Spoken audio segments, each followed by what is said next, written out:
Obviously Counter-Strike. No, not Counter-Strike, then surely Battlefield or maybe Halo? No, it's actually a game called Crossfire. Apparently that 90s commercial was right. People did get caught up in the Crossfire, and it now has over 400 million registered users.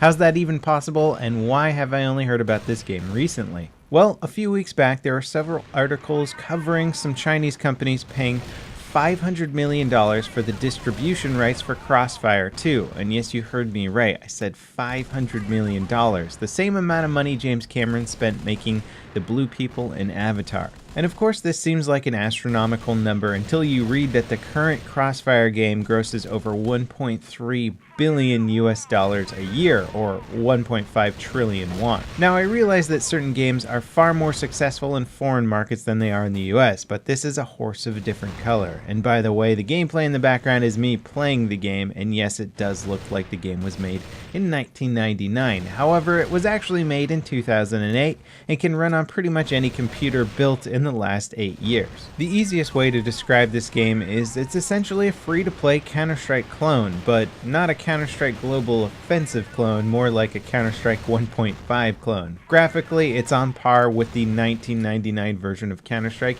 and it doesn't actually support many of the higher resolutions. The game has evolved in many ways though, with its alien infestation mode and other quirky game modes rather than just pure bomb defusal. As it's a free-to-play game, you spend your money primarily on cosmetic upgrades like character skins and weapon skins, and there are many weapons that can be purchased as well, but from my understanding it does a pretty decent job of not being a pay-to-win. You might even say that this game has mastered the monetization processes that games like Team Fortress 2 and Counter-Strike Go later implemented. Visually, I will admit it's a pretty hard game to look at. My PC elitist eyes can only look at it for so long before I start to get volumetric lighting and ambient occlusion withdrawals.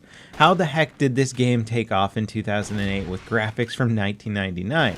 Well, it actually makes quite a lot of sense once you start to understand the gaming in China. Only recently have other countries been able to sell consoles in China, and they aren't doing so well.